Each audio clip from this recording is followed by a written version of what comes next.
los conductismos en el panorama de la psicología contemporánea, que tengo dos anécdotas muy graciosas al respecto de este artículo. Bueno, una es muy graciosa, la otra es una anécdota nada más. Este, la anécdota consiste en que en realidad este era el primer capítulo de mi tesis. De hecho, ahí al pie de página de la primera página del artículo, lo menciono como una versión temprana del primer capítulo.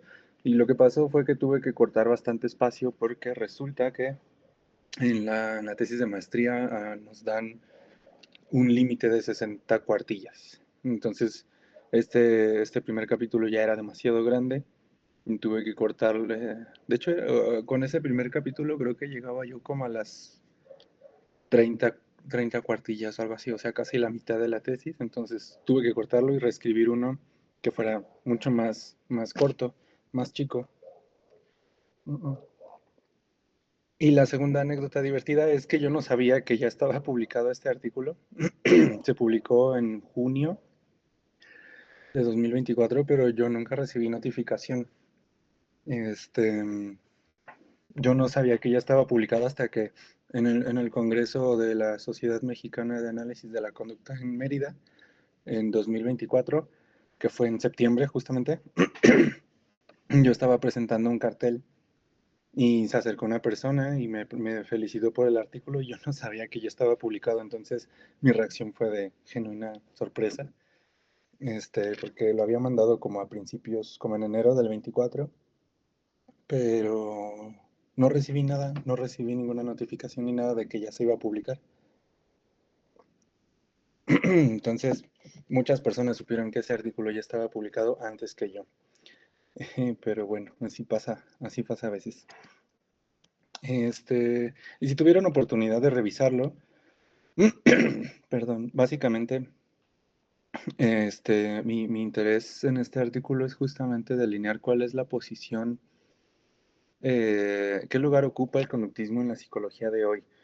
¿Por qué? Porque a veces se nos presenta el conductismo como algo ya desfasado, algo ya superado, y esto tiene mucho que ver con cómo se estudia y cómo se presenta la historia de la psicología, ¿no? Como esta sucesión de perspectivas o de paradigmas que se van como reemplazando, ¿no? Porque uno es más inadecuado y entonces llega uno que es más inadecuado y luego ese también es reemplazado y así sucesivamente.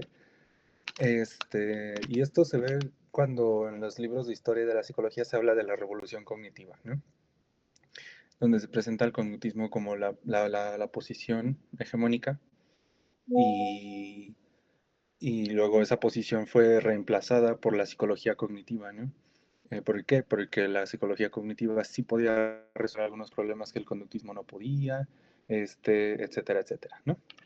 Pero cuando uno se acerca a la historia de la psicología ya más en serio, pues se da cuenta de que no, de que los conductismos nunca se fueron, de que los conductismos siguen aquí con nosotros. Entonces esa es como la inquietud, de contradecir la visión lineal de la historia de la psicología y vincular a los conductismos con otras propuestas, ¿no? Porque creo que eso también ayuda a, a que los conductismos no se queden simplemente como una curiosidad, ¿no? Sino que decir, los conductismos todavía tienen algo que ofrecer, ¿vale?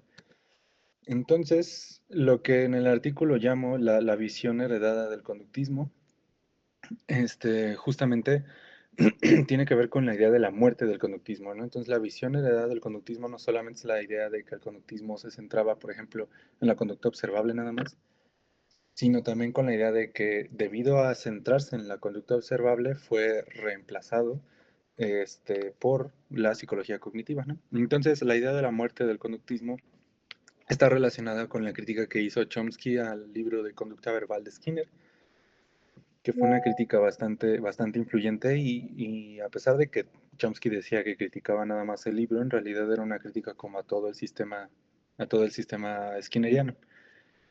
Ya después otros psicólogos desmontaron la crítica de Chomsky, ¿no? Y mostraron que estaba bastante equivocada. El mismo Skinner en algún evento con unos colegas psiquiatras dijo que Había empezado a leer la crítica de Chomsky, pero que a las 6 páginas dijo, no, este hombre no me entendió, y la botó por ahí y nunca le respondió.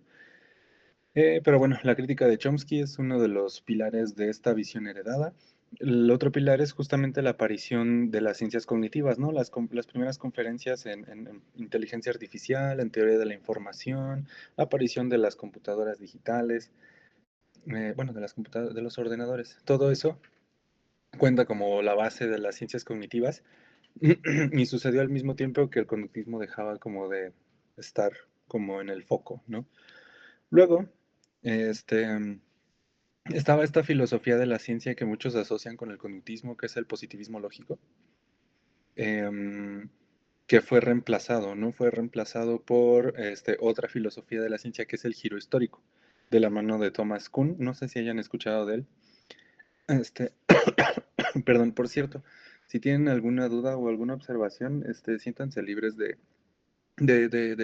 interrumpirme, porque, bueno, ya saben, por aquí no los puedo ver mientras estoy compartiendo pantalla.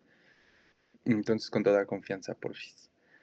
Em, entonces, lo del giro histórico es importante porque muchos autores en la década de los 70, muchos psicólogos utilizaron la teoría de la ciencia de Kuhn para tratar de justificar justamente este paso que se estaba dando como del conductismo a la psicología cognitiva, ¿no? O sea, estaban hablando en términos de que estaba ocurriendo una revolución científica, de que el conductismo estaba en crisis y de que la psicología cognitiva era como el paradigma este, rival alternativo que iba a reemplazar revolucionariamente al conductismo, ¿no? Pero también hubo, también desde dentro del conductismo había como, eso dice la visión heredada, había como problemas. Y uno de esos fue el artículo de los Breland, que eran una pareja, alumnos de Skinner, que trabajaban entrenando animales en el circo, usando métodos operantes, por supuesto. Y para ellos, en el artículo realmente lo que hacen solamente es introducir o reintroducir la idea de instinto, que era una idea con la que muchos conductistas, desde Watson hasta Skinner, se habían peleado y la habían rechazado, ¿no? En favor de entender la conducta como aprendizaje. Entonces, lo que los Breland hacen en ese artículo es decir, hay veces que los instintos interfieren con el aprendizaje, ¿no? Y presentan como una serie de ejemplos de sus experiencias en el circo, ¿no? Por ejemplo, había unos cerdos a los que tenían que entrenar para que metieran una moneda, no me acuerdo qué era. Tenían que meter un objeto, ¿no? Como en una tipo alcancía. Pero los cerdos instintivamente tomaban esos objetos, no me acuerdo si los limpiaban, cómo era que los limpiaban, los metían en agua o algo así. Este, y entonces no podían terminar de entrenar esa secuencia conductual, ¿no? Entonces los Breland decían, pues hay que recuperar el instinto. Ahora, la visión heredada del conductismo lo que dice es que los Breland retaron todo el dogma acerca del aprendizaje, de la importancia del aprendizaje del conductismo, diciendo, no, es que hay que sustituirlo por los instintos, ¿no? Entonces, una cosa ahí medio exagerada con respecto al artículo, ¿no? Entonces, esta visión heredada básicamente nos dice que el conductismo está muerto, ¿no?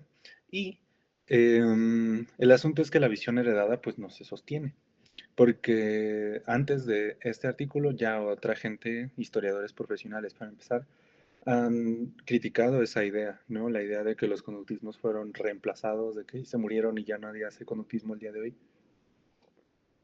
O incluso de que los conductismos sean, bueno, de que el conductismo sea como la, la, la perspectiva como medio rígida, medio dogmática que presenta la visión heredada.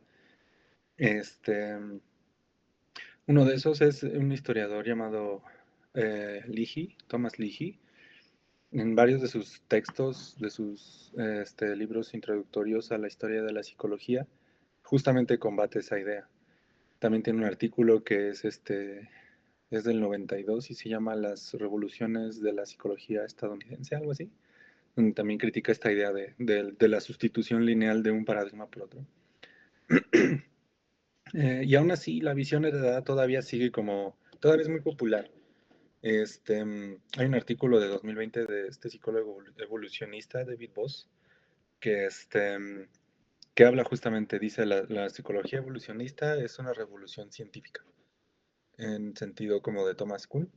Y en ese artículo justamente dice, primero estaba el conductismo y luego fue reemplazado por la psicología cognitiva. Y ahora está la psicología cognitiva y está siendo reemplazada por la psicología evolucionista, ¿no?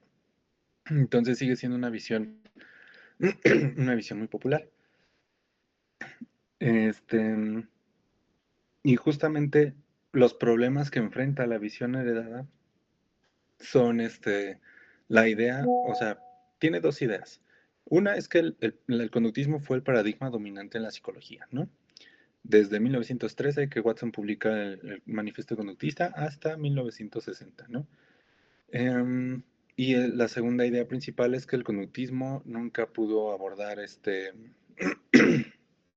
nunca pudo abordar fenómenos complejos, ¿no?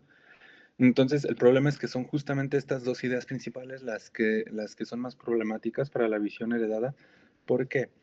Primero porque, aunque parezca este, impactante, que el conductismo nunca fue un paradigma dominante en psicología. Nunca fue la perspectiva dominante por dos razones. Primero, si uno se compromete con una visión de la ciencia como la de Kuhn, ¿qué era lo que nos decía Kuhn? Si no lo han visto, si no han tenido oportunidad de checarlo, Thomas Kuhn fue un filósofo de la ciencia que justamente hizo una teoría de la ciencia acerca del progreso, del avance de la ciencia, de cómo unas teorías luego a veces son reemplazadas por otras. Entonces, en lugar de teorías se les llama paradigmas, ¿no? Este, y él básicamente nos dice que en las ciencias hay momentos de ciencia normal en donde todo es como muy rutinario, muy programático, donde los científicos están resolviendo problemas y se enfrentan, les van apareciendo como anomalías, pero originalmente no les van haciendo mucho caso porque no son muy problemáticas y dicen, bueno, pues en el futuro se van a resolver. Pero cuando se empiezan a acumular esas anomalías, la disciplina entra, la ciencia entra en crisis y entonces empiezan a aparecer paradigmas alternativos, propuestas alternativas que sí pretenden resolver esas anomalías, ¿no? Em, y entonces hay como una especie como de conflicto entre el paradigma que hasta entonces era hegemónico y los paradigmas nuevos, ¿no? Los paradigmas alternativos, hasta que uno de ellos emerge como el triunfador. Y entonces es el nuevo paradigma hegemónico y vuelve a reiniciar el ciclo, ¿no? De ciencia normal. Em, entonces, a grandes rasgos, esa es la teoría de Kuhn acerca de la ciencia. Y aplicada a la psicología, eso querría decir que, por ejemplo, el conductismo fue el paradigma dominante o hegemónico, que no había ningún otro paradigma durante el reinado del conductismo, ¿no? Desde 1913 hasta más o menos 1960. Y justamente Thomas Leahy, en ese artículo que les decía, en el 92, nos dice que Watson, o sea, Watson publica en 1913 su manifiesto, ¿no? El artículo de la psicología tal como la ve el conductista. Pero la psicología no adoptó en su mayoría todo lo que Watson proponía. O sea, toda la psicología como disciplina no adoptó las ideas del manifiesto conductista de Watson y de hecho siguió habiendo muchos paradigmas. Entonces, realmente, desde el punto de vista de Kuhn, la psicología siguió siendo una disciplina preparadigmática, entonces nunca hubo un paradigma que reemplazar. La otra, la otra razón por la que esta idea es problemática es porque hay gente que ha hecho estudios bibliométricos, que es estudiar como las citaciones de muchos artículos. Y hay un estudio en general hecho un estudio muy grande, perdón, hecho en 2020, donde los autores analizaron los datos de 119.278 artículos publicados entre 1920 y 1970. Y ahí, analizando las citaciones y todo otro tipo de cosas, se dieron cuenta de que los conductistas nunca fueron los más prominentes, nunca fueron como los más citados dentro del panorama general de la psicología. Los que sí eran los más prominentes eran los autores que trabajaban en psicometría, en teoría de la personalidad, y en la década de 1921 a 1930, los psicólogos de la Gestalt, Kafka, Wertheimer, Kohler, todos ellos fueron los que eran más citados que los de otros enfoques, ¿no? Y la idea de que, por ejemplo, el conductismo era dominante incluso después de la Segunda Guerra Mundial tampoco se sigue, ¿no? Su periodo abarca desde 1920 a 1970, su estudio, perdón. Entonces, en ninguno de esos momentos el conductismo fue el paradigma dominante, hablando de las citaciones, ¿no? Y esos son los problemas con la primera idea. Los problemas con la segunda idea, o sea, la idea de que el conductismo era incapaz de abordar fenómenos complejos, que es justamente una de las razones que se aducen por las que se dio la sustitución, ¿no? La psicología cognitiva sí puede abordar los fenómenos mentales, ¿no? Pero de hecho es justamente después de la aparición de la psicología cognitiva que el conductismo empieza a tener éxitos abordando estos temas. De hecho, desde el mismo principio, por ejemplo, Skinner ya había trabajado, ya había hablado sobre resolución de problemas, sobre la memoria, este, sobre otro tipo, sobre el lenguaje, por supuesto, este, extrapolando datos experimentales, ¿no? Una manera muy curiosa de teorizar, extrapolando datos experimentales hacia nuevos dominios. Em, pero sí, o sea, el conductismo realmente se preocupó por abordar los temas de toda la psicología a su manera, ¿no?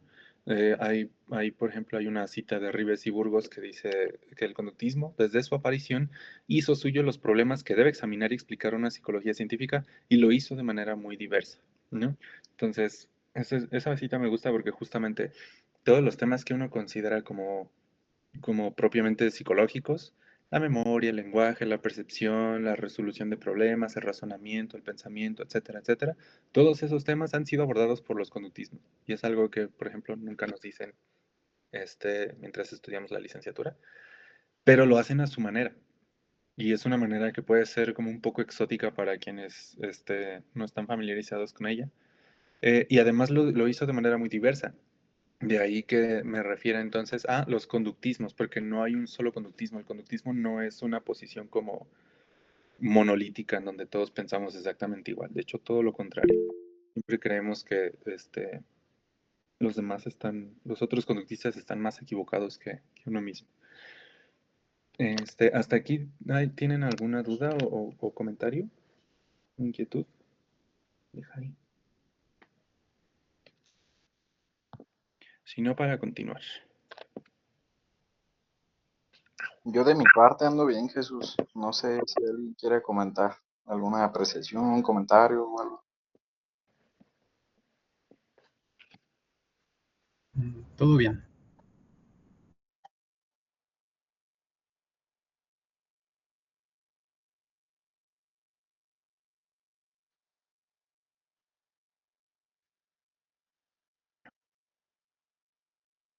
Shirley, bájate. Hola. Hola. Bueno, yo quisiera hacer un comentario más que, no sé si es en forma de pregunta, pero como dice lo último que mencionó acerca del el conductismo, se refirió o abordó los procesos cognitivos que en la teoría cognitiva lo menciona como, así como procesos, ¿no? A situaciones que ocurren en el cerebro. Y quisiera tal vez referirme, y esta es mi interpretación, y quisiera la suya, que esto hace alusión a cómo nosotros coloquialmente conocemos esos procesos, ¿no? Dice, pues, ¿qué hay en el cerebro? Bueno, pues ahí hay pensamientos, hay retención, hay memoria, y esto se le llaman procesos cognitivos. Pero ya el conductismo, esto los llama conducta.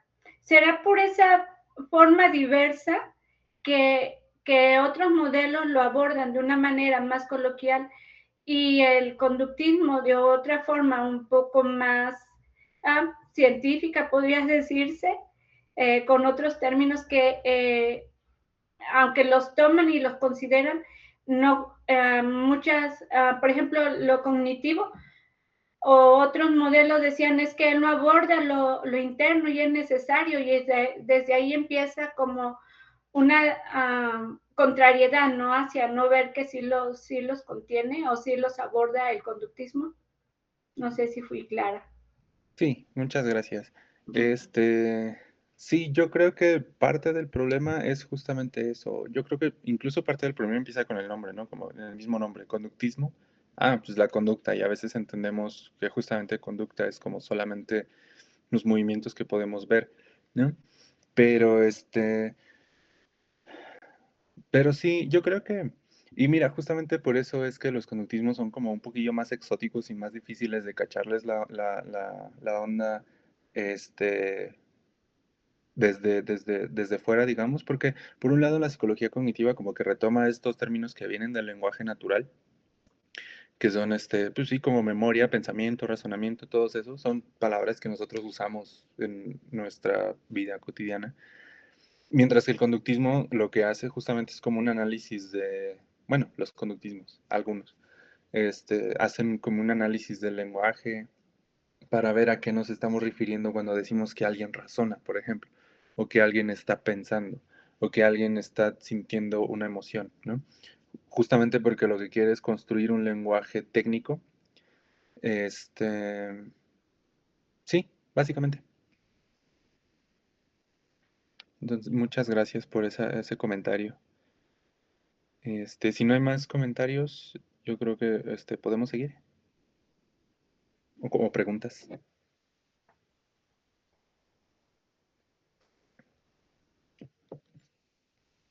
Vale, entonces seguimos. Justamente, o sea, ya que estamos hablando no de el conductismo, sino de los conductismos, pues cabe decir como cuántos hay o qué onda, ¿no? Y para crear esta tablita, la tabla que aparece en el artículo, me inspiré en varios textos que recuperan justamente o enumeran la cantidad de conductismos que hay. El texto base es el libro de O'Donoghue y Kitchener de 1999, que justamente se llama El Manual del Conductismo, donde listan 14 variantes, pero las clasifican en históricos, vigentes y filosóficos, ¿no? Los filosóficos no me interesan por el momento. Para el artículo solamente me centré en los psicológicos. Y luego también retomé otras propuestas que no aparecen en el libro de Kitchener, pero sí aparecen en estos artículos, ¿no? Los que están ahí citados. En el artículo de Araiba, en el artículo de Pérez Acosta y compañía, y en el libro de Pérez Álvarez, de Marino Pérez Álvarez. Entonces, nos quedamos con casi. Ay, ¿cuántos eran? Creo que son 14. 3, 4, 5, 6, 7, 8, 9, 10, 11, 12, 13, 14, son 15. Son 15 propuestas conductistas. Y entonces cabe la pregunta, ¿no? O sea, ¿qué es lo que los hace conductismos, ¿no? ¿Qué es lo que los distingue, por ejemplo, de una psicología cognitiva como muy experimental? ¿Qué es lo que los distingue de, a lo mejor, una etología? No sé. Este, entonces hay una serie de rasgos que los mismos O'Donoghue y Kitchener delinean como rasgos que conforman el parecido de familia entre todas estas propuestas, em, que son como asunciones o ideas básicas, podremos entenderlas, que todas estas propuestas más o menos comparten. Unas no comparten todas, algunas solamente están de acuerdo en unas cuantas de estas, por ejemplo, pero básicamente todas estarían más o menos de acuerdo con ellas. La primera es que la psicología es una rama de la ciencia natural, ¿no? Y eso desde Watson. La segunda es que la evidencia de la psicología debe ser evidencia objetiva, principalmente experimental, ¿sí? Intersubjetivamente verificable, replicable por otras personas, etcétera, ¿no? La tercera es que la introspección es problemática. La cuarta es que los datos de la psicología corresponden a la conducta molar y no a procesos fisiológicos. Con esto nos referimos a que justamente nos interesa la conducta en tanto acciones, ¿no? No vamos a explicar lo que estamos observando con base en procesos fisiológicos, ¿no? La mayoría de los conductistas encontrarían ese tipo de explicaciones como problemáticas. Los términos mentalistas son problemáticos y hay que traducirlos, como decían en el comentario hace ratito, hay que traducirlos a un lenguaje un poco más técnico, más científico, no mentalista, o eliminarlos, ¿no? Entonces, volición, intención, propósito, todos esos términos que implican como algo que sucede internamente en una dimensión distinta al mundo natural, fuera. Em, los conceptos teóricos deben estar vinculados a datos conductuales, ¿no? Todos los constructos hipotéticos, variables intervinientes, estados centrales, todo eso, fuera, ¿sí? Si se usa un concepto teórico, ese concepto teórico debe estar justificado en un dato conductual. El punto 7 es que los conductismos están asociados con investigación en aprendizaje. Ahí creo que no hay problema y creo que la mayoría estaría de acuerdo con ese punto. El 8, la adaptación de los organismos a su ambiente es una preocupación central, que se deriva del anterior, o sea, el aprendizaje es lo que permite a los organismos adaptarse a su ambiente. 9, muy relacionado con los 5 y 6, conceptos y nociones cognitivas desvían la atención del organismo, su ambiente y las relaciones entre ambos, ¿no?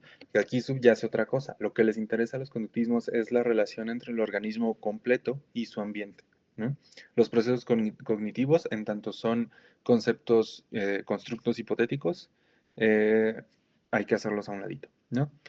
Y el punto 10, los conductismos rechazan causas internas y se centran en las relaciones ambientales en la conducta, relacionado de arriba, ¿sí? Es como hacerlo más explícito el punto 9. Entonces, estos rasgos son, les repito, o sea, son lo que les provee a los conductismos de su parecido de familia. Entonces, algunos no van a estar de acuerdo con otros.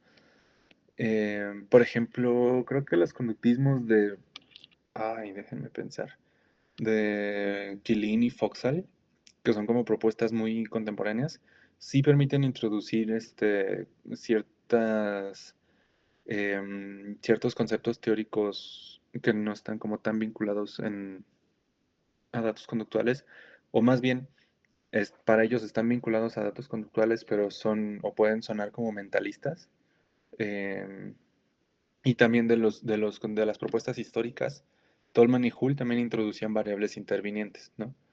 Pero por lo demás estarían de acuerdo con las otras. Am, y por ejemplo, los puntos 1, 2, 3, 4, 7 y 10, que son, aquí están, del 1 al 4, todos estos, el 7 y el 10, la mayoría están de acuerdo con esos, independientemente de quién sea, ¿no? Sobre todo los que son más populares, ¿no? El interconductismo, el conductismo radical, el contextualismo funcional. em, y ahora, ¿cómo entendemos toda esta diversidad? Tenemos, por ejemplo, esta posición, este arbolito que representa su posición con respecto a la cognición. Este arbolito lo hice yo mismo, lo dibujé yo mismo. Ya después nada más lo pasé a la compu. Pero básicamente lo que pretende este arbolito es clasificar a los conductismos con base en su posición a la cognición. ¿Cuáles son los más radicales? En el sentido de que son los que menos van a recurrir a la idea de cognición, de variables intervinientes, de términos mentalistas y todo eso. Los intermedios, que son como más suavecitos y a lo mejor no les preocupa como tanto esa contaminación de variables intervinientes. Y los que de plano son mediacionales, que entre estímulo y conducta siempre van a poner un elemento mediacional, un elemento cognitivo, si se quiere, un elemento quizás mentalista. Entonces, por un lado tendríamos en los radicales, tendríamos a Watson. Watson está ahí entre radicales e intermedios porque a pesar de que Watson dijo dijo en el manifiesto conductista que el objeto de la psicología debía ser la conducta y que debíamos rechazar como el estudio de la conciencia, él fue ambivalente con respecto a la conciencia. O sea, a veces decía que la conciencia no era apta para estudio científico y otras veces decía que no existía. Entonces, está como rarito eso, medio inconsistente, porque no es lo mismo. Este, pero de Watson, pues ya ahí vienen las demás propuestas, ¿no? El interconductismo de Cantor, que es como la versión como más extrema para mí, bueno, más radical en este punto de vista. que justamente se planteó como una crítica al conductismo de Watson. Y de Watson también se desprende, por ejemplo, el conductismo radical, y del lado de los mediacionales, Hull y Tolman, que son, les digo, unos conductismos muy curiosos porque permiten la introducción de variables intermedias. ¿No? Del conductismo radical, no sé por qué lo detuve ahí en 1990, cuando continúa hasta nuestras fechas. Yo creo que para que no fuera tan pesado el arbolito, ya no me acuerdo. Pero de conductismo radical sale en el conductismo empírico de Biot, el autor se llama Biot. Y de ahí, y del interconductismo sale la famosísima teoría de la conducta, ¿no? De Rives.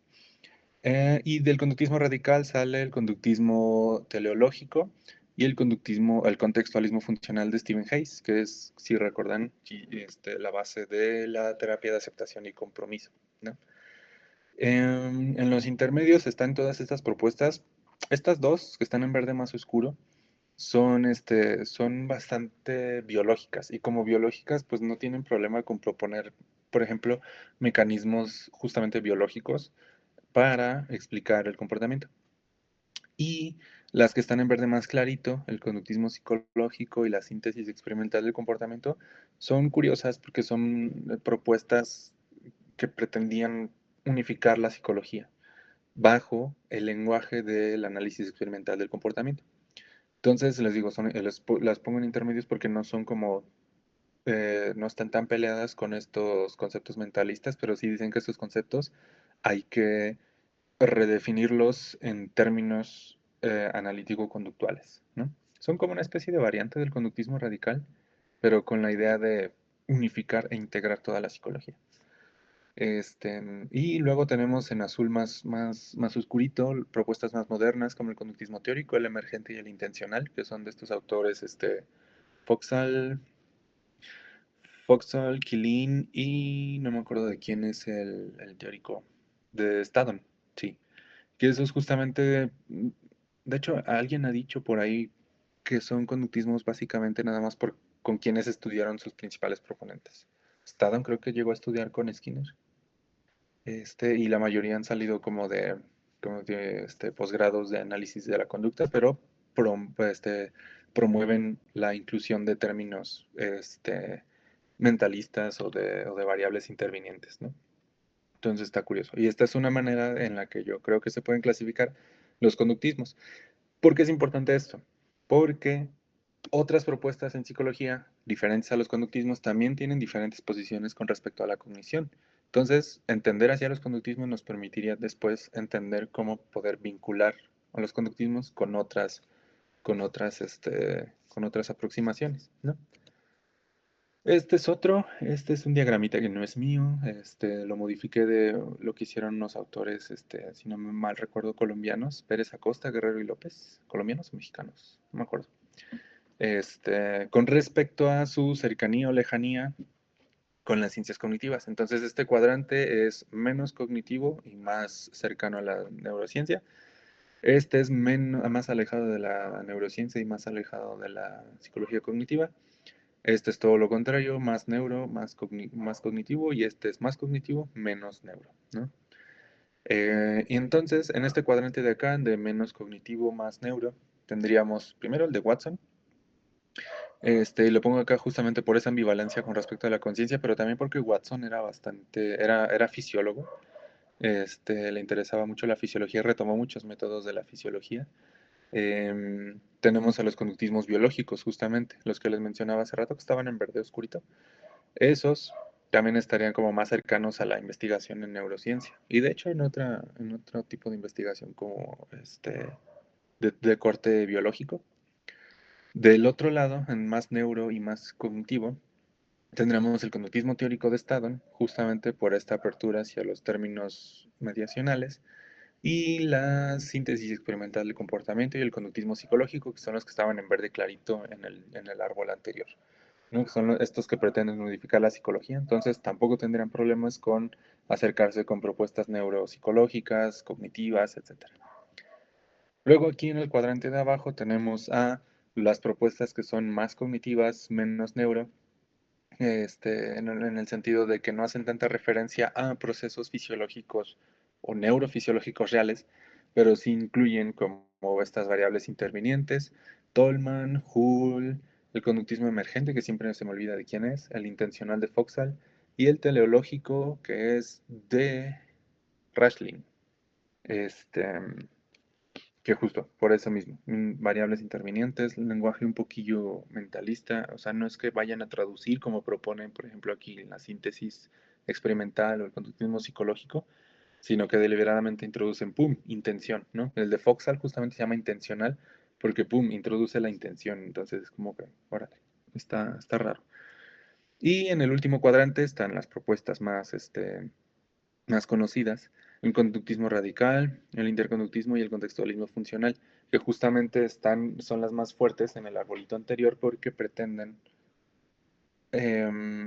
no recurrir a explicaciones, primero, que estén en otro nivel o en otra dimensión, digamos, como las explicaciones cognitivas. Esa es su crítica. Y tampoco quieren sustituir la explicación a nivel de la conducta con una explicación que esté debajo, ¿no? Que es lo que serían las explicaciones neurológicas, neurocientíficas, lo que sea.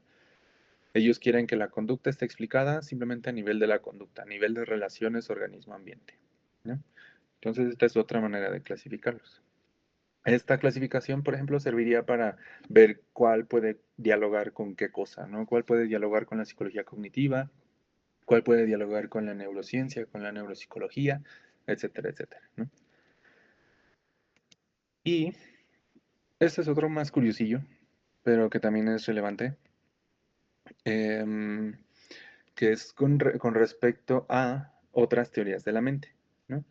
Eh, Igual, hay gente a la que a veces se le hace raro, ¿no? Que escuchar que el conductismo radical es una teoría de la mente, ¿no? Porque es como, no se supone que ya no estudian la mente, pero es una teoría de la mente. ¿Por qué? Nos dice Diego Silio. El conductismo radical de Skinner, por ejemplo, no es una psicología sin mente, sino que es una psicología que presenta un tratamiento propio de los fenómenos normalmente caracterizados como mentales, ¿no? Que es lo que les decía hace ratito, ¿no? El conductismo tiene su manera particular de estudiar cosas como la memoria, el lenguaje, el pensamiento, todo eso. En ese sentido, obviamente, el conductismo termina siendo una teoría de la mente, ¿no?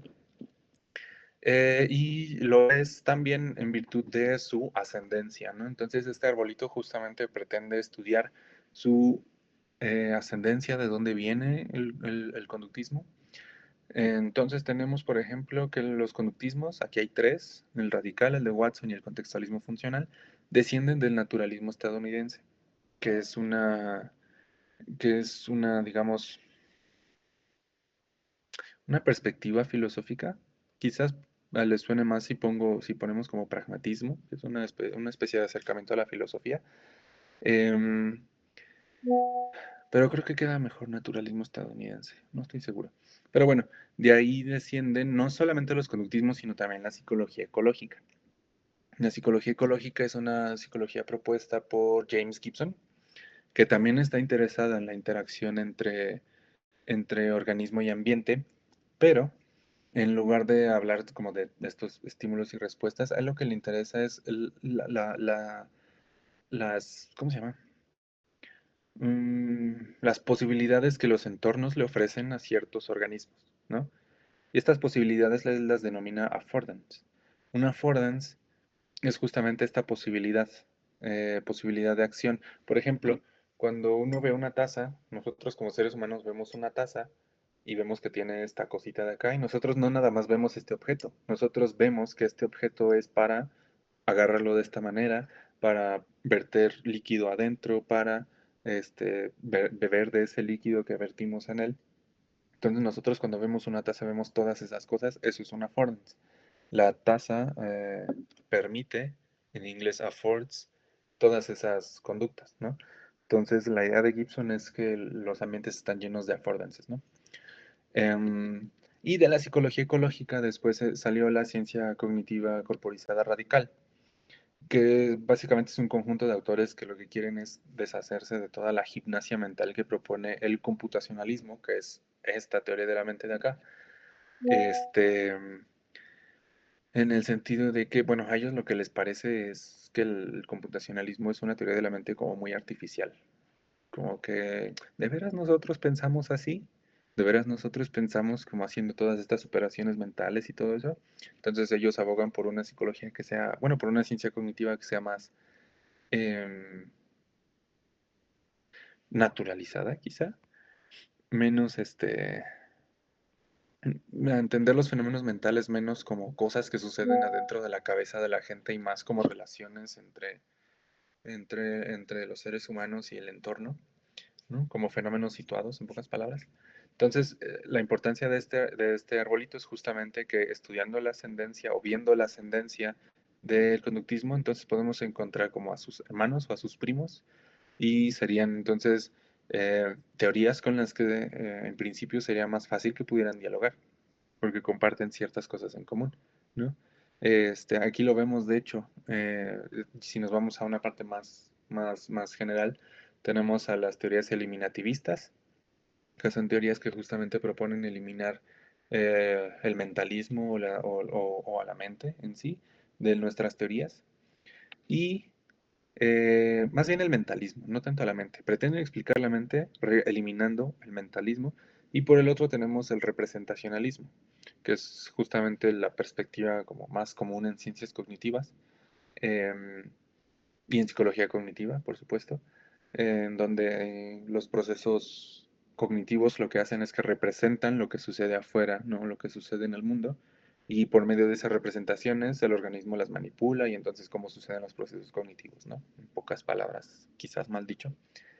Entonces, esta es este arbolito, ¿no? Para ver todas estas relaciones entre diferentes teorías, ¿no? Aquí, este arbolito igual no es mío, creo que lo pongo ahí en el artículo. Este arbolito es de un autor de ciencia cognitiva corporizada que se llama Anthony Kemero. Entonces lo único que hice yo fue añadir estos dos, radical y contextualismo funcional, porque en el suyo nada más decía conductismo. Em, pero por ahí hay otras teorías, ¿no? Esto es sobre inteligencia artificial y estas son otras teorías representacionalistas de la mente. No dice cuáles son, solamente las anota así.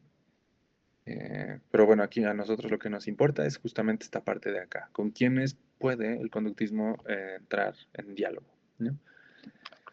¿Qué más? Hola. Sí,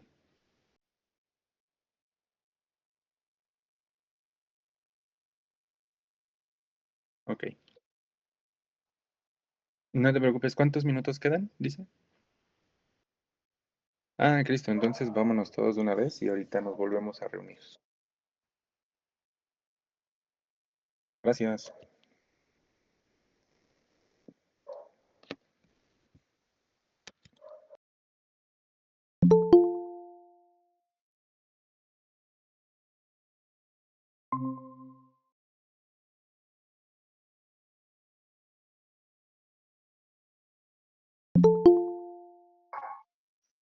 No, y lo que falta, todavía hay detalles que no menciona, pero está bueno, está muy bueno.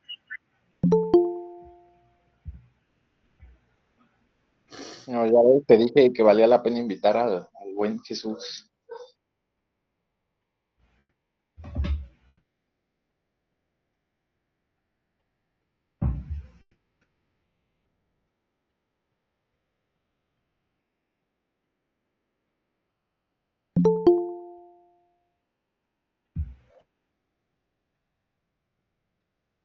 Sí, sí, sin problema.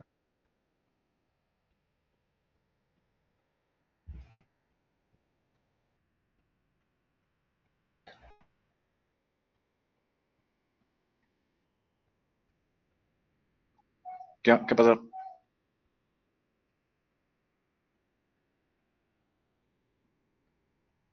Como unos 7, 8.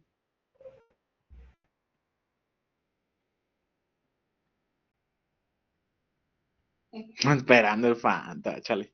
No, pues sí, pues yo creo que falta uno, dos.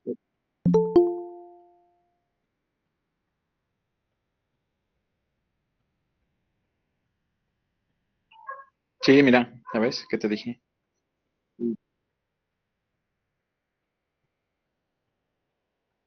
Ah,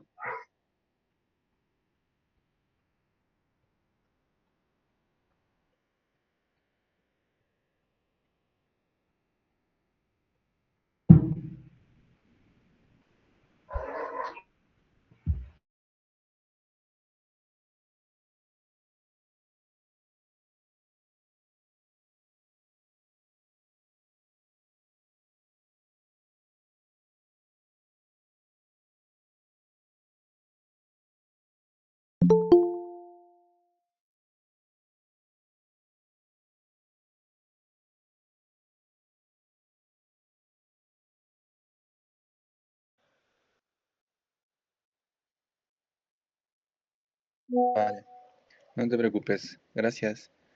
¿Qué era? Ventana.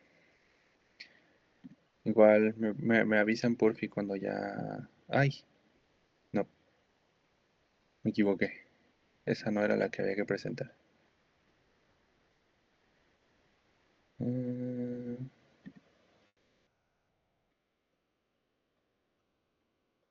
Compartir ventana.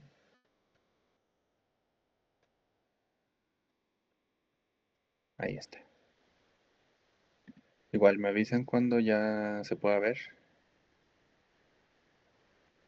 Porfis. Creo que ya.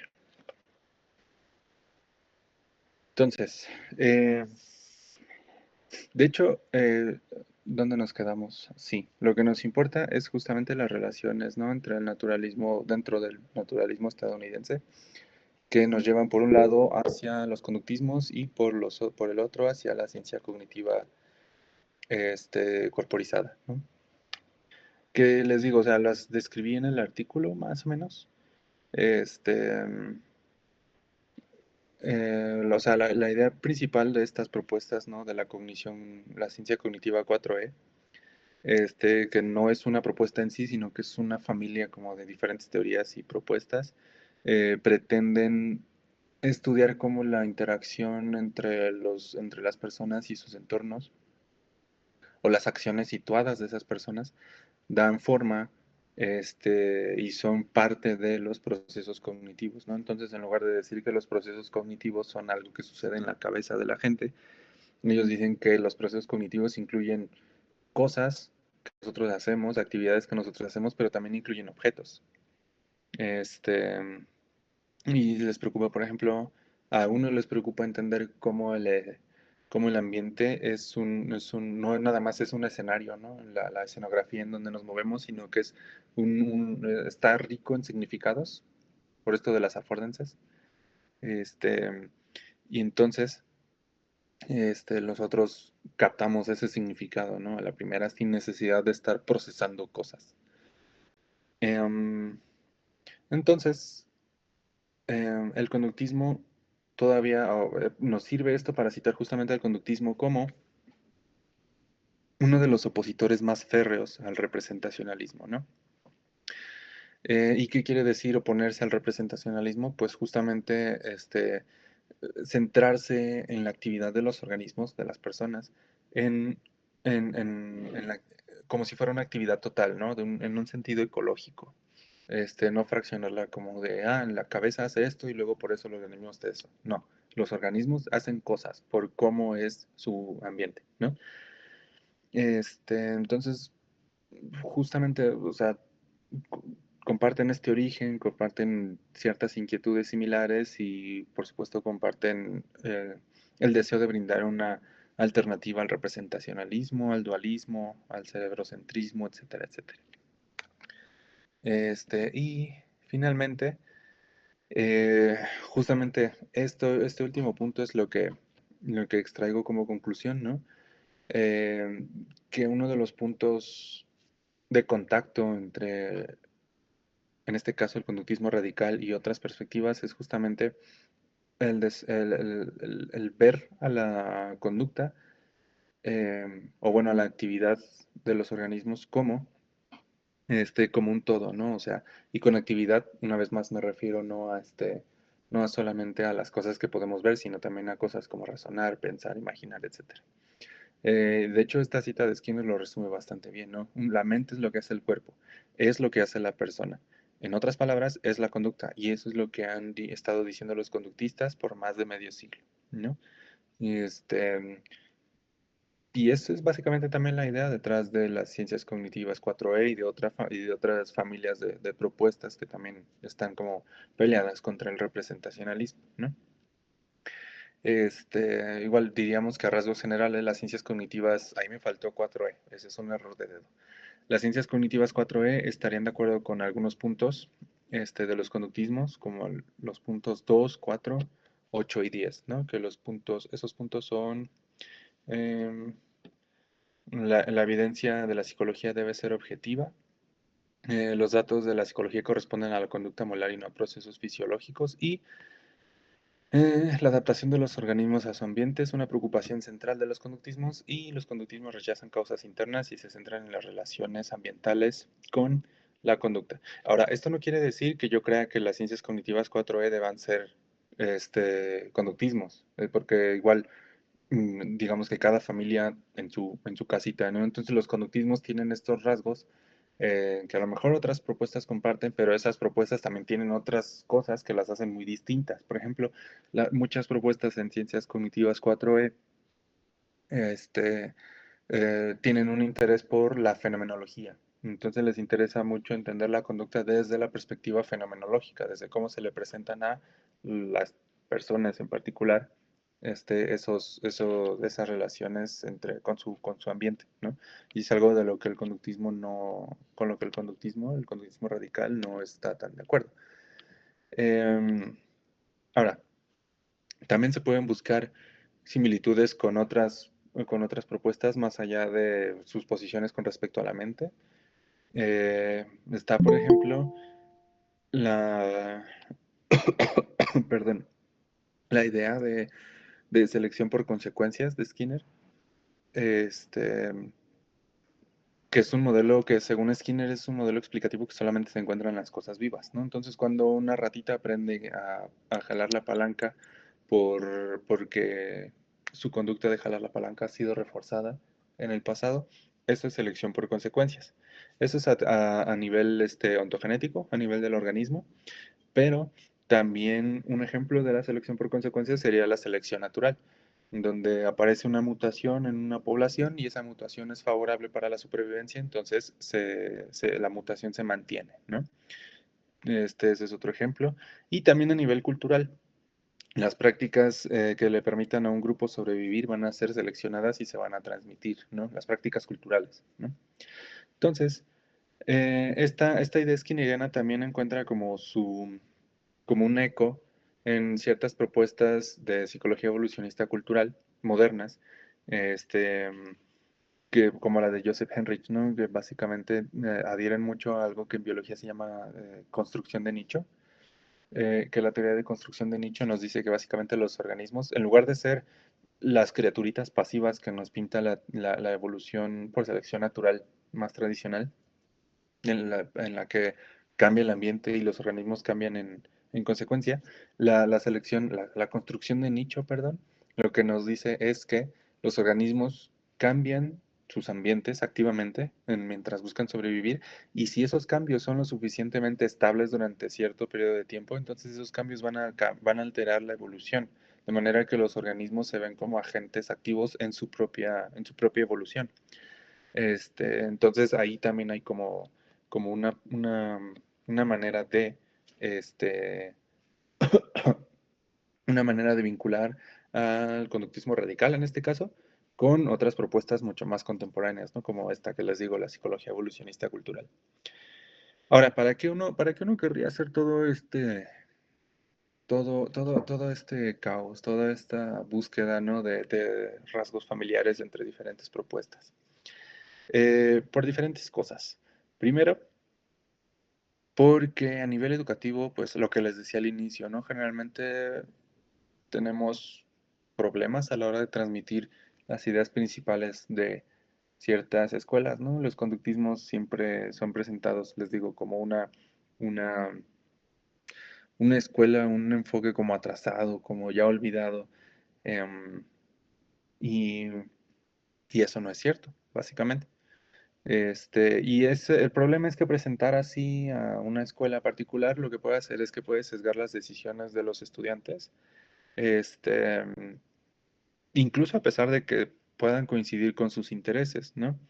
Este, por ejemplo, si en lugar de enseñarles a los estudiantes que el conductismo ya está acabado, que ya está desfasado y todo eso, les enseñamos que son diversos, que todos los conductismos abordan temas como las emociones, los sueños, el pensamiento, la inteligencia, la imaginación, la personalidad. Este, pues entonces los estudiantes estarían en una mejor posición de escoger una aproximación desde la cual trabajar. porque en el momento actual uno dice, ay, pues no, qué oso, no voy a ser conductista porque pues, los conductistas nada más trabajan con la conducta pública, ¿no? Con la conducta abierta. Pero si les enseñamos todo eso, si les enseñamos que los conductismos pueden entrar en relación con otras escuelas que estudian todos esos temas, em, entonces la inquietud ya no es tanto qué es lo que sí puede abordar un enfoque o no, sino cómo lo aborda, ¿no? Ok, los conductismos sí estudian el pensamiento, ¿cómo lo hacen? ¿No? Ya no es, ay, no estudian el pensamiento, a mí me interesa el pensamiento. Ahora es, el conductismo también estudia el pensamiento. A ver, ¿qué propuestas conductistas estudian el pensamiento y cómo lo hacen? ¿No? Y eso implica, por ejemplo, sí, centrarse en sus compromisos filosóficos, los métodos de investigación, comunicar con precisión cómo es que concibe los fenómenos psicológicos esa escuela en particular, ¿no? Y en general, pues eso se puede hacer por medio de un trabajo que sería principalmente filosófico, ¿no? Trazando como estos arbolitos genealógicos como los que hice aquí en el artículo. Y esto implica en general una visión pluralista de la psicología. Una visión, que sea una visión pluralista quiere decir que no solamente aceptamos que existan muchas aproximaciones, sino que defendemos que existan muchas aproximaciones, ¿sí? Porque el que existan muchas aproximaciones es epistémicamente beneficioso para la comunidad de psicólogos en general. ¿A qué me refiero con eso? A que tenemos muchísimo más conocimiento acerca de lo psicológico, aunque ese conocimiento sea muy diverso, pero el tener todo ese conocimiento nos permite justamente y como poner a dialogar, a combatir, a cooperar a las diferentes aproximaciones entre sí. Y de esa interacción constante, entonces podemos extraer todavía más conocimiento, ¿no? Pero bueno, eso es un tema aparte. En general, los conductismos también podrían beneficiarse, es lo que creo, ya para cerrar. Podrían beneficiarse de esta interacción. Por ejemplo, al enriquecer sus argumentos contra el mentalismo, por ejemplo. Y yo creo que los argumentos de las ciencias cognitivas 4E contra el mentalismo, contra la representación, son mucho más parsimoniosos, son más sencillos, entonces no tienen que hacer tantas maromas con el lenguaje como los argumentos conductistas. Este, y pues sí, eso sería todo por mi parte respecto al artículo. Muchas gracias por su atención. Espero que les haya gustado. Ay. ¿Y ahora cómo me salgo de acá? Ya.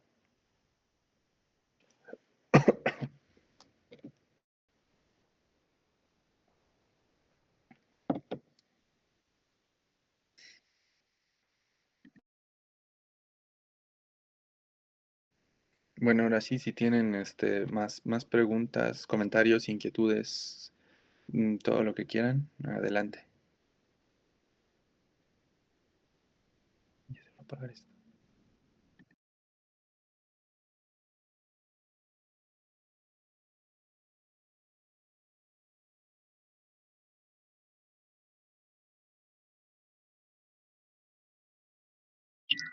Hola. Hola. Ah, ¿Puedo hacer una pregunta? Sí, sí, sí, adelante. Va, bueno, no tiene que ver tan directamente como con el artículo en sí, sino como en el proceso. ¿Tú dirías que cambió tu perspectiva de ver las, propuestas o estas orientaciones antes de, bueno, comentabas que no tenías pensado como tal hacer el artículo, pero al momento pues de hacer toda esta investigación, tenías como una idea muy diferente que cambiaste ya al bueno, leer diferentes fuentes o realmente dirías este, que podría como ayudarnos, si bien no como a cambiar de punto de vista, sino como a reconocer como estas diferencias, vaya, porque bueno, uno de los motivos por los cuales elaboramos el seminario con José, justamente es el punto de que muchas veces como que se agarra un costal, todo, y ya se da como las categorías, ¿no? Conductista, no conductista, así. Entonces, sí, como que mi pregunta va orientada a si en tu formación en filosofía, en psicología, en tu experiencia, pues, con el análisis experimental del comportamiento, si ha cambiado como tu manera de interpretar la teoría y esto a partir de hacer un trabajo que implica considerar otros puntos de vista. Yo diría que más que cambiar un punto de vista, me permitió como refinar qué es lo que quiero decir. Em, por ejemplo, ya desde hace muchos años, antes de entrar a la maestría, ya existía como en este mundo del psicofacebook, como esta intuición de que existen más de un conductismo, ¿no? De que técnicamente es incorrecto decir el conductismo, cuando lo correcto sería decir como los conductismos, ¿no? Por esta riqueza y diversidad que hay dentro de la familia conductista, pero realmente más allá de eso no sabíamos como qué tanto hacer con eso, ¿no? O sea, ok, existen los conductismos, pero ¿qué vamos a hacer con ellos? O sea, ¿para qué es importante distinguir? Creo que en el proceso de escritura de esa tesis y de este artículo después, este, en el proceso de escritura fue como ayudarme a refinar cuál era la importancia de ir en esos conductismos, ¿no?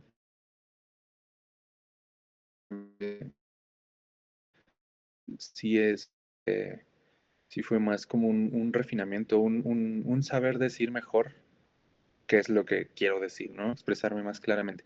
Y la otra, lo que sí es que la tesis en general, esa tesis de maestría sí me ayudó a cambiar de punto de vista con respecto, por ejemplo, al pluralismo, ¿no? Porque yo entré a la maestría justamente con esta idea de la unificación en la psicología, ¿no? No sabía bien qué quería hacer, pero sabía que quería trabajar en eso. Pero justamente escribir la tesis y escribir, por ejemplo, las páginas finales de este artículo eh, sobre la conversación entre conductismos y otras perspectivas, sí cambió mi punto de vista con respecto a la unificación. Ahora creo, por ejemplo, que la unificación o la integración en psicología no solamente no es posible, sino que no es deseable.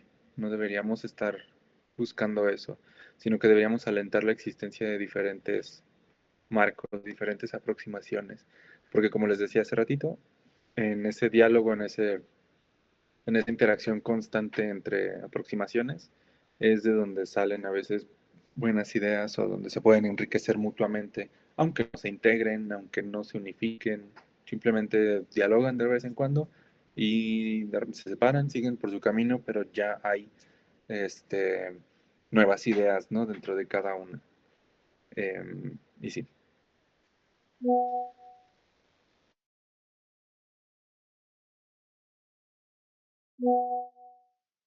Va, gracias.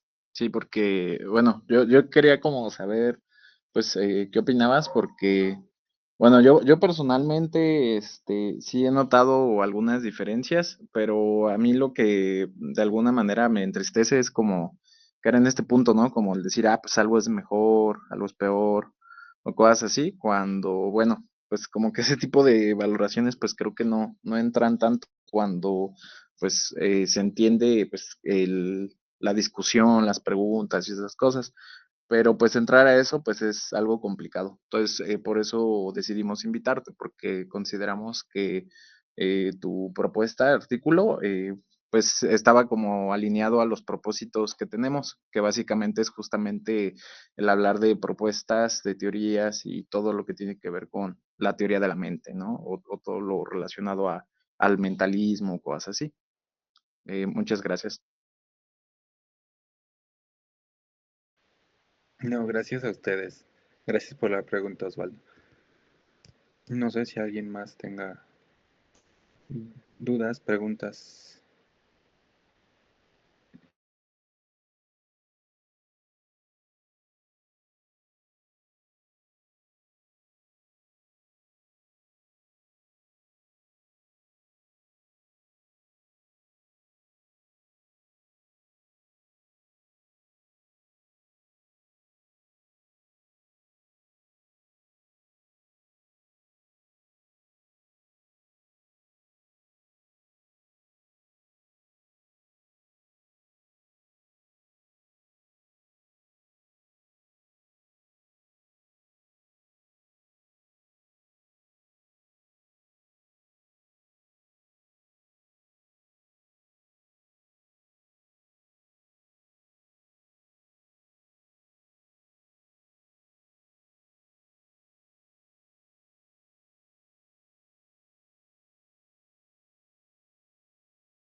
Sí, a ver, bueno, primero, es verdad eso de la cuestión dogmática, de la actitud dogmática.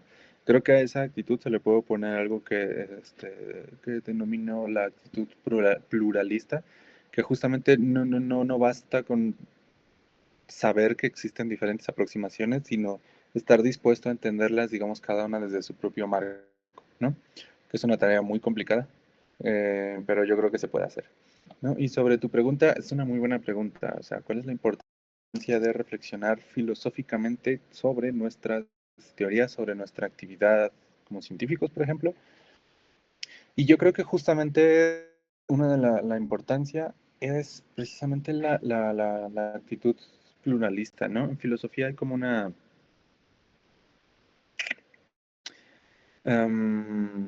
¿cómo ponerlo?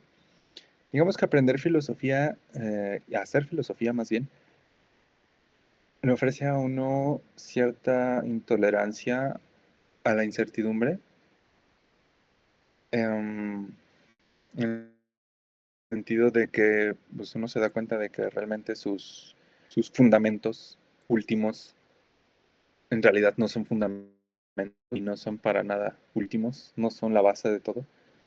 Y eso a muchas personas les produce un poco de ansiedad existencial, pero yo creo que también la filosofía, aparte de quitarte eso, te da justamente como que la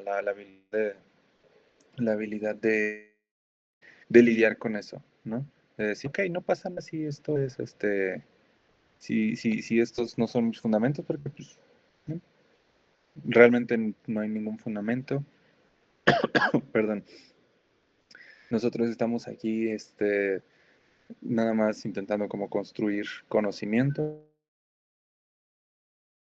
La mayor parte de las veces lo logramos, y pues seguir con conocimiento. Entonces yo creo que esa es una importancia, esa es la importancia que veo, digamos, a nivel como psicológico, así individual, esa tolerancia a la incertidumbre, pero también a nivel ya, digamos, más formal, a nivel disciplina, por ejemplo, pues claro que la filosofía permite reflexionar de manera más pura de ciertos conceptos que a veces damos por sentados, ¿no?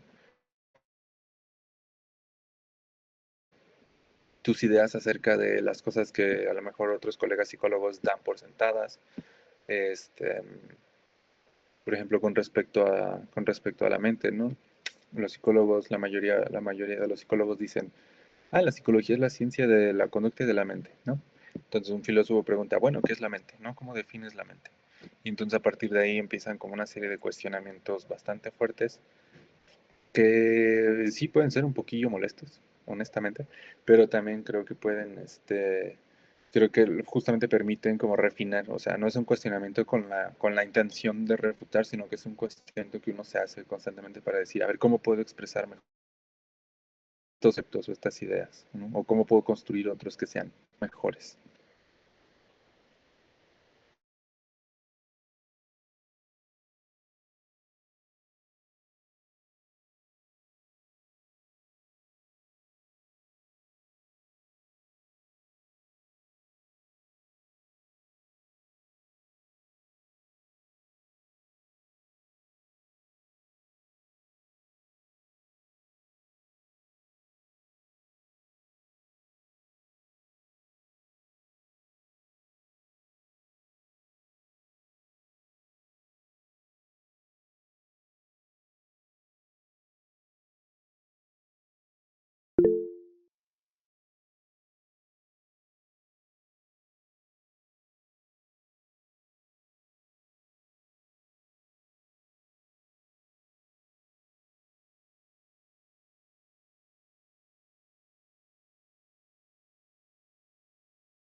Porque me gusta sufrir mucho. Realmente, realmente la filosofía ya me estaba llamando la atención cuando estaba terminando la licenciatura. De hecho, mi tesis de licenciatura tiene como una venita ahí filosófica. Este, pero Fue después de una clase que tuve en un diplomado, donde un profe nos habló como de ideas generales de filosofía de la ciencia, y dije, yo quiero hacer eso, ¿no? Y fue realmente una clase no muy profunda, o sea, fue como un panorama así general de qué es la filosofía de la ciencia, pero, pero fue bastante ilustrativa, ¿no? Fue más general, digo más general, más profunda que muchos otros acercamientos que uno tiene a la filosofía de la ciencia en licenciatura. Y me gustó mucho, o sea, los temas que mencionó los clásicos, ¿no? O sea, Kuhn, Lakatos, al Círculo de Viena, Feyerabend, y luego se movió hasta los estudios sociales en ciencia y tecnología, que es como justamente todo el panorama histórico de la filosofía de la ciencia desde el siglo pasado. Entonces lo presentó de una manera como muy, muy amigable, muy bonita, y dije, ok, eso suena muy interesante, sí voy a estudiar la maestría. Eh, Ahora, obviamente yo quería vincular como todas esas cosas con la psicología, ¿no? Porque igual creía que los principales problemas de la psicología eran, filosóficos. Bueno, creo más que la filosofía puede ayudarle a resolverlos, ¿no? Em, de ahí mi interés en estudiar la filosofía de la ciencia. Y es muy curioso porque en el posgrado en donde estoy, que es el posgrado en filosofía de la ciencia, hay como diferentes líneas de investigación, ¿no? Uno puede salir como maestro en filosofía de la ciencia, especialidad en filosofía de las ciencias cognitivas, filosofía de las matemáticas, filosofía, historia de la ciencia, divulgación de la ciencia, y así, ¿no? Tiene como estas líneas. Y entonces la mayoría de mis colegas que vienen de psicología, que son psicólogos de formación y que también estudiaron el posgrado, se fueron a filosofía de las ciencias cognitivas, ¿no? Que parecía como lo más intuitivo, pero yo estoy en la línea de salida que es filosofía de la ciencia. O sea, sí. Y estoy en esa línea justamente porque creo que más que hacer filosofía de la psicología en tanto ciencia cognitiva, tenemos que, bueno, yo tengo filosofía de la ciencia general, filosofía de la ciencia de la psicología como ciencia en general, ¿no? Que veo a la psicología tanto como parte de como una ciencia que esté como supeditada a la ciencia, pero que de la psicología estoy tratando de estudiar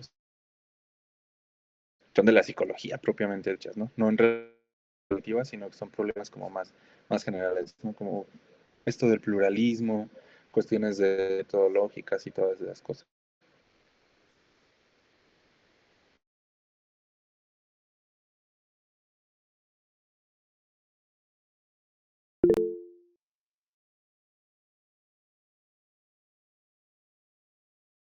Sí, a lo mejor que lo he querido pensar como siento que es muy general y lo quiero hacer como algo breve, pero bueno, eh, este, justamente con esta palabra que utilizabas, ¿no? Como de conocer e ir refinando, y creo que ahí de repente mm, es difícil porque eh, justo, ¿no? O sea, partir de una base o tener clara una base filosófica para después hacer teoría y después poderla aplicar, ¿no? Como esta parte que conocemos de, pues ya lo tecnológico, ¿no? Lo aplicado.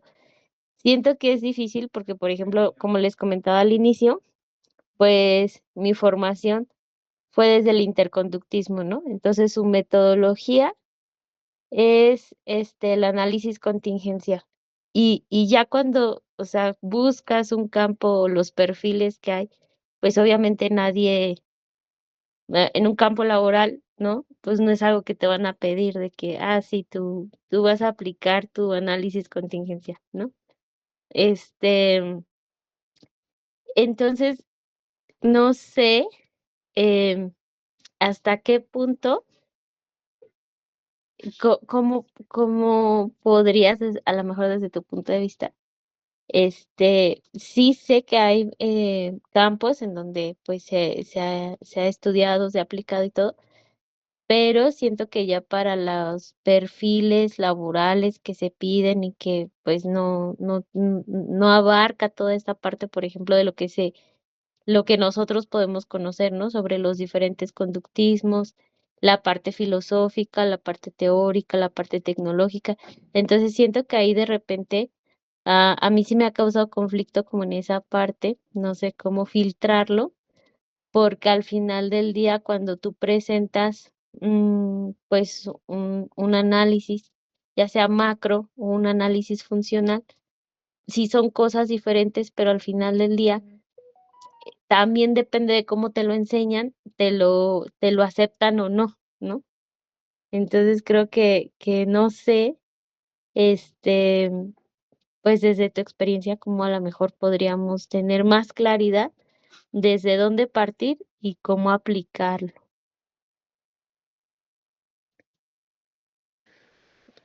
Se me perdió la conexión un ratito en tu comentario, pero a ver si entendí la idea. O sea, la inquietud es qué tanto puede ayudar la filosofía o este tipo de análisis filosófico como ya en las cuestiones como profesionales aplicadas, laborales, etcétera. Sí, sí, sí, sí. Ok. Em, Buena pregunta. Porque la filosofía de la ciencia en general, bueno, de la psicología, quedémonos con la filosofía de la psicología, le ha prestado muy poca atención a la cuestión aplicada. O sea, cuando tú vas a los manuales, a los textos de filosofía de la psicología y todo eso, todo es esta cuestión, este, filosófica precisamente. O sea, una cuestión como muy conceptual, muy vamos a preguntarnos cómo es la explicación en psicología, mecanicismo, vamos a hablar de y realmente yo no he encontrado todavía un buen de filosofías aplicadas, profesionales y todo eso. Y eso me parece un descuido porque, pues al final también es parte, nos guste o no, que a mí no me gusta, pero también es parte de nuestra disciplina. O sea, sobre todo desde finales del siglo XX, desde el siglo XX, perdón, o sea, la parte, por ejemplo, de la psicoterapia, y todo eso, es es parte de la disciplina y se incluye en los planes de estudio de la disciplina y entonces pues habría que ser abordado ya de una manera u otra. Y por lo tanto, entonces no hay como una, este, no hay como estudios, digamos, fuertes, formales sobre estas cuestiones aplicadas en estas cuestiones ya aplicadas, ¿no? Ahora, también puede ser que la inquietud vaya como en el sentido de qué le sirve a un psicólogo en particular saber todas estas cosas, cómo las va a aplicar. Y la respuesta es que no se aplican. O sea, un psicólogo así particular, individual, por ejemplo, yo, de repente un día decido que voy a dar terapia, porque yo no doy terapia, pero un día decido que voy a dar terapia. ¿De qué me sirve a mí haber estudiado filosofía de la ciencia y saber todas estas cuestiones? En principio diría que no de mucho, porque, porque el nivel de generalidad de conocimiento que se requiere para aplicar, por ejemplo, para un modelo de terapia es muy distinto al de la generalidad que ofrece la filosofía. La filosofía es muy general, la terapia es algo muy, muy particular, ¿no? Entonces, puede, no se puede llevar como a la práctica por parte de un psicólogo. Aunque sí te diría, a lo mejor continuando con esta idea de la tolerancia a la incertidumbre, que la filosofía te enseña justamente a tolerancia a la incertidumbre en muchos más ámbitos que solamente el puramente filosófico o conceptual. Yo creo que es una mejor maestra de intolerancia a la incertidumbre que, que muchos modelos de terapia. Entonces, yo creo que esa puede ser una ventaja para los psicoterapeutas que quieran, que se enfrentan sobre todo a, a muchas situaciones de incertidumbre y que quieran enseñar como a sus consultantes a tolerar la incertidumbre, ¿no? Pero digamos, esas son como las dos variantes. Por un lado, o sea, el que exista la filosofía de la psicología no es algo que se vaya a aplicar a nivel práctico y a nivel individual, pues yo creo que puede ayudar justamente en eso, en la tolerancia a la incertidumbre. Hacer mejores análisis quizás, pero igual, como los modelos ya te indican cómo hacer un análisis, pues a lo mejor puedes hacer un análisis más fino, no sé, dependerá igual de cada psicólogo, de cada terapeuta. Mm. Sí, muchas gracias.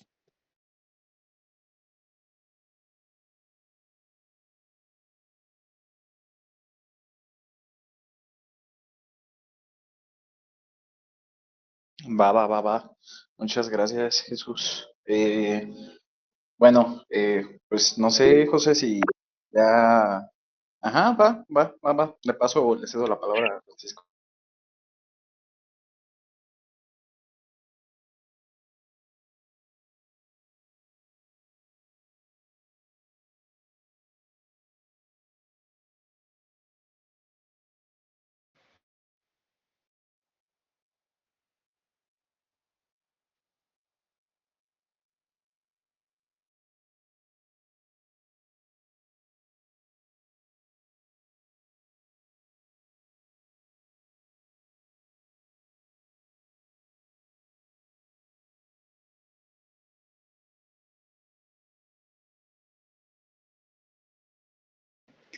Creo que el principal aporte que han hecho esos intentos es mostrarnos que no sirve de nada intentar unificar la psicología.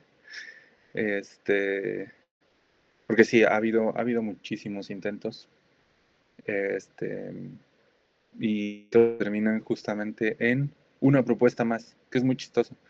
Por ejemplo, era lo que pretendía Ardila. Primero Arthur Stats con el conductismo psicológico, pretendía como integrar toda la investigación en psicología, este, en un solo marco que era filosófico, que era su positivismo. Ay, no me acuerdo cómo se llamaba. Unificado o algo así. No sé, una cosa rara. Y era como su idea filosófica y luego estaba el conductismo psicológico como teoría guía. Y luego entonces había como diferentes niveles, ¿no? Desde ciencia, desde investigación experimental, una investigación experimental con seres humanos, investigación en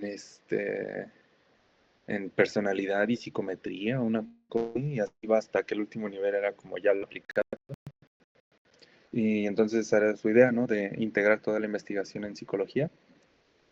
Y nada, pues ahí está su investigación.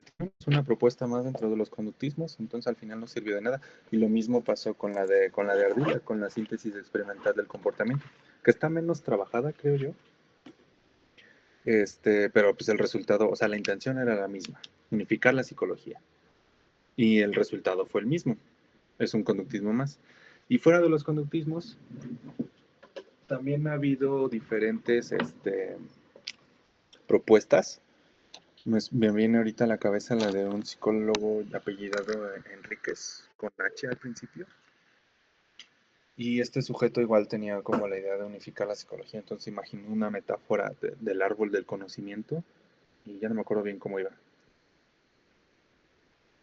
Pero su idea era que, o sea, ay no, la verdad les estaría mintiendo, ya no me acuerdo bien, pero igual es como un esfuerzo unificador. Pero pues ahí está. O sea, y el problema con esos esfuerzos es justamente que nadie los pela. Como cada quien propone su propia teoría para unificar, pues eso obviamente este, te impide el éxito porque tú vas a proponer tu teoría, pues es que la hace diferente a la teoría de Enríquez o a la teoría de Ardila o a la teoría de Arribes para unificar la psicología. Entonces, este, el aporte que dan esos intentos es justo que la unificación no es posible. Ideas interesantes, o sea, si ustedes le echan un ojo a la síntesis experimental del comportamiento, no, al conductismo psicológico de Stats, es una idea interesante, es muy divertido leerla, pero pues fuera de eso, no.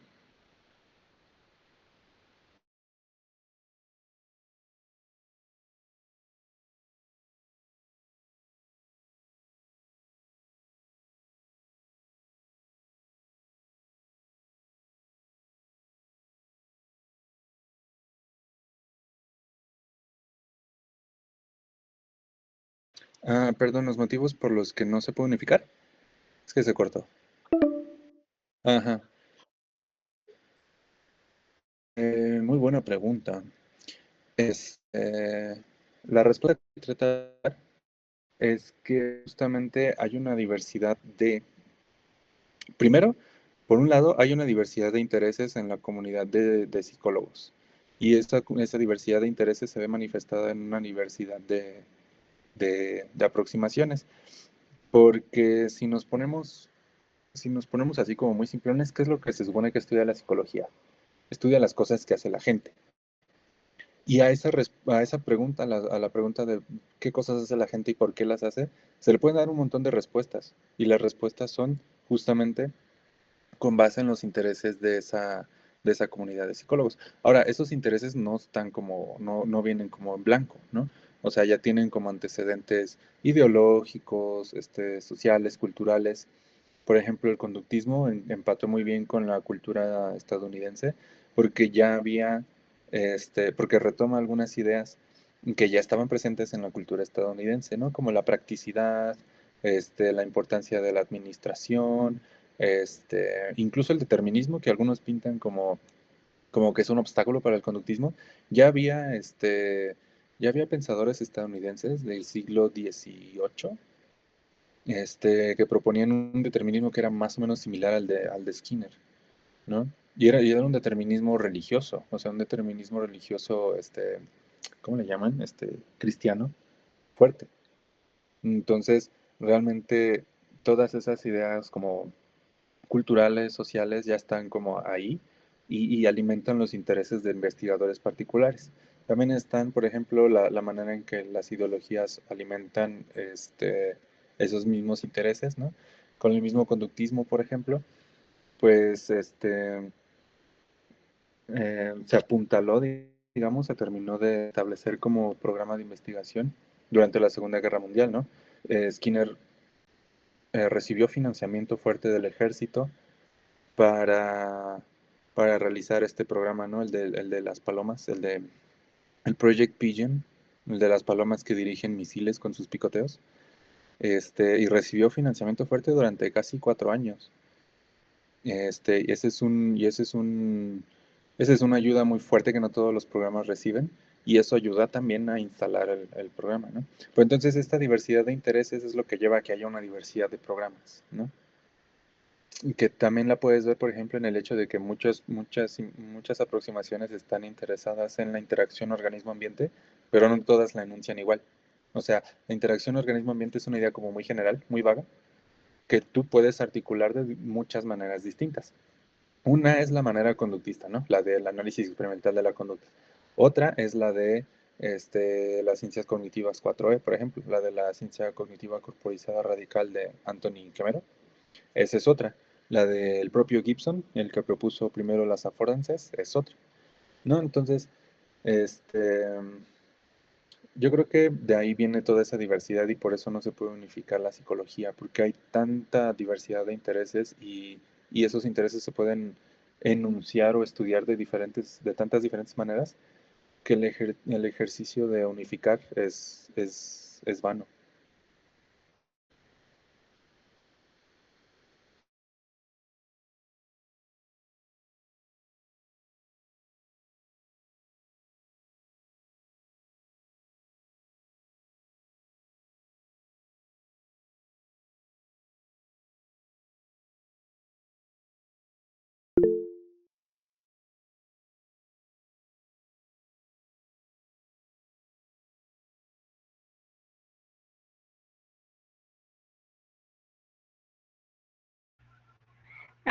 Sí, gracias.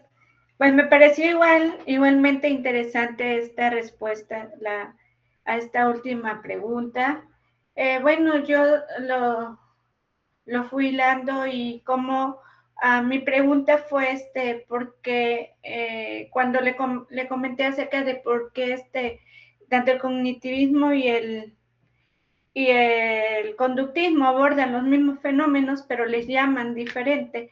Entonces, esa forma de verlos y conceptuarlos es una división, ¿no? Y cuando dice, al integrarlos, pues no sabe qué dicen.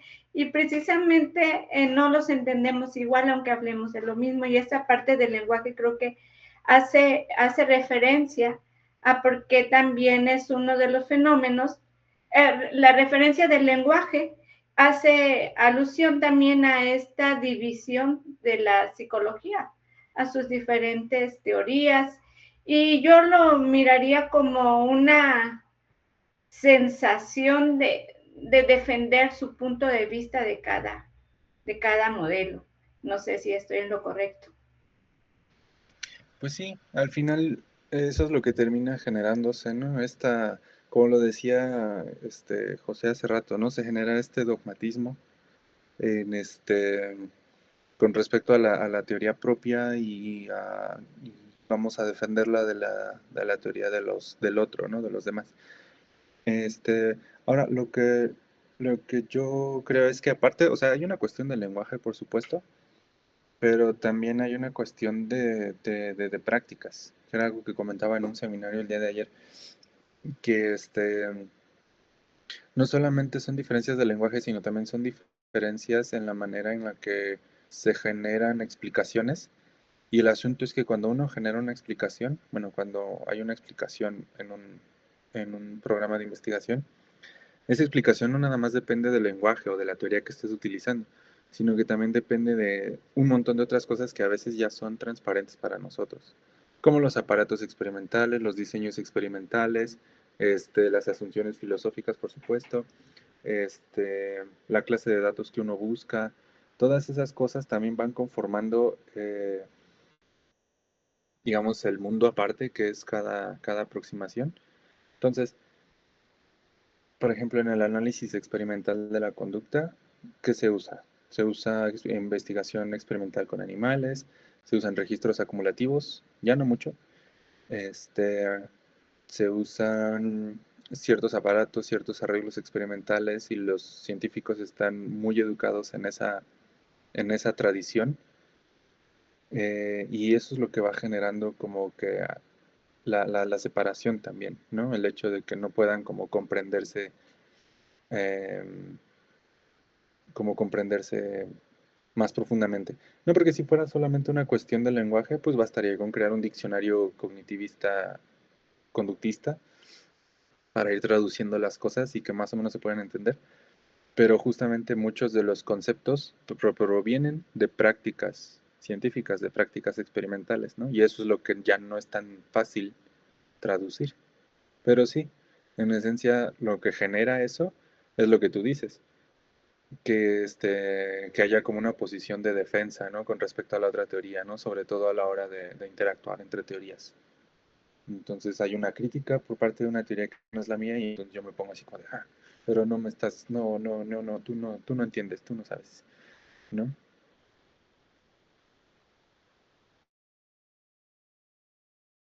Gracias.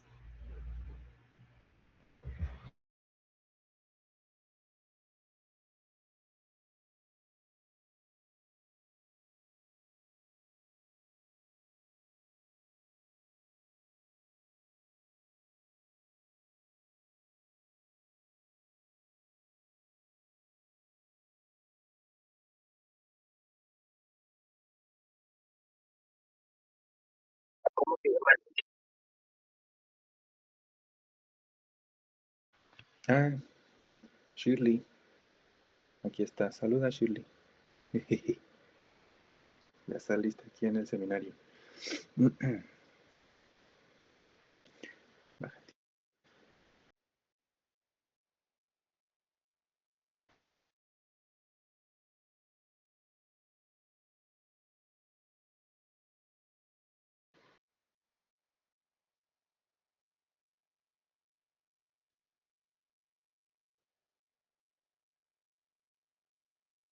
Ujú. No, yo soy más del análisis de la conducta, del skinneriano. Aunque me gusta mucho la teoría de los marcos relacionales. Y me interesan también las psicologías evolucionistas, sobre todo las culturales. Una que les ponía por ahí, de Joseph Henrich. Hay otro psicólogo llamado Michael Tomasello. Esos dos me gustan mucho sus trabajos. Pero sí, principalmente por la formación, pero también por interés personal, soy analista de la conducta. Perdón, ¿podría repetir los nombres de los últimos? Sí, claro. Son Joseph Henrich, que en realidad es antropólogo. Henrich. Y Michael Tomasello. Él sí es psicólogo. Entonces ellos tienen, o sea, no trabajan juntos, pero trabajan en un campo que es más o menos similar, que es la psicología evolucionista cultural.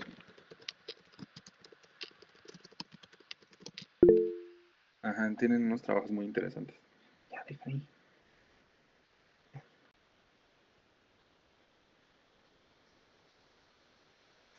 Ahí se los puse por el chat.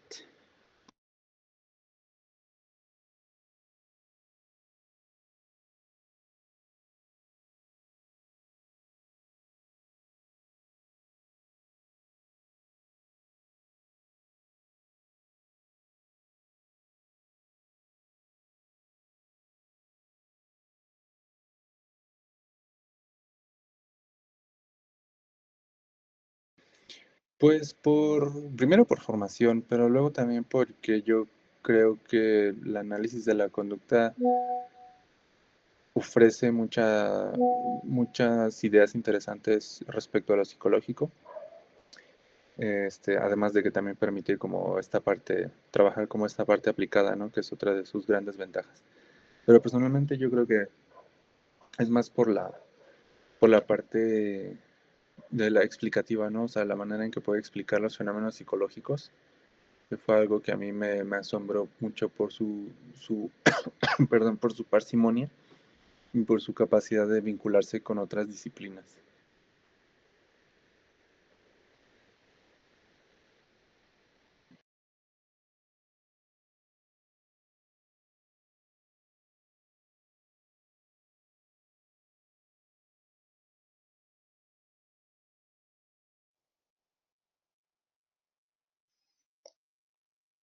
Va. Bueno, yo personalmente no tengo más preguntas. No sé si alguien más quisiera aprovechar, considerando ya el hecho de la hora, que es domingo y que, pues bueno, ay, no, sábado, perdón, se siente como domingo. Este, y así, ¿alguien quisiera hacer algún comentario? ¿Alguna duda?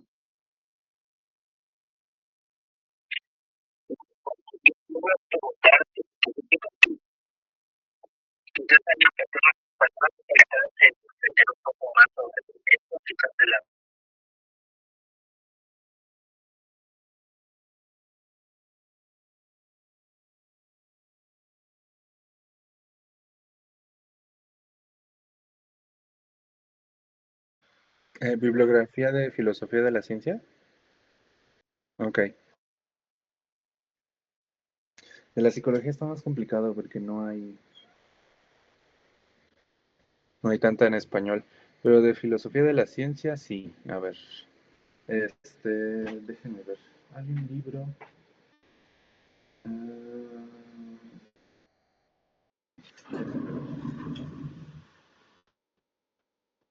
Se me olvidó el nombre, Okasha. Hay un libro que es una pequeña introducción. Filosofía de la ciencia, creo que así se llama. El autor se apellida Okasha. Ese está en español. Es un libro muy chiquito. Igual cubre como algunos temas generales de filosofía de la ciencia. Y ese sí incluye una sección de filosofía de la psicología. Al final tiene como unos ejemplitos, ¿no? Filosofía de la física, de la biología y de la psicología. Que son secciones como muy chiquitas. Entonces está chiquito, es bastante conciso y muy amigable para leer. Ah, pueden leerse los clásicos. Este, de eso estaría mucho mejor, porque es mejor entrarle de lleno. Hay un libro que se llama Positivismo Lógico. Ay, ya casi nos vamos. Lógico.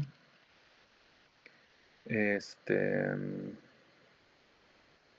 y el positivismo lógico, no sé qué estoy haciendo.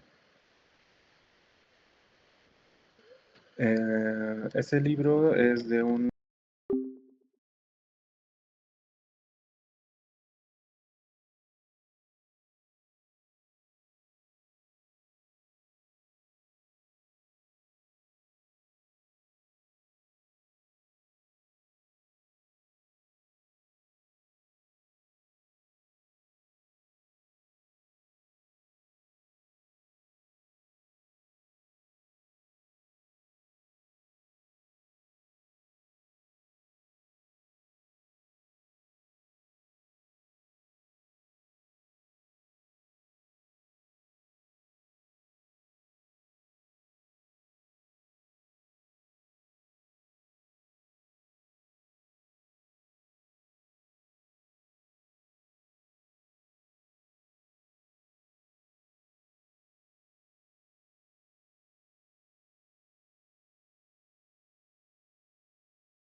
Sí.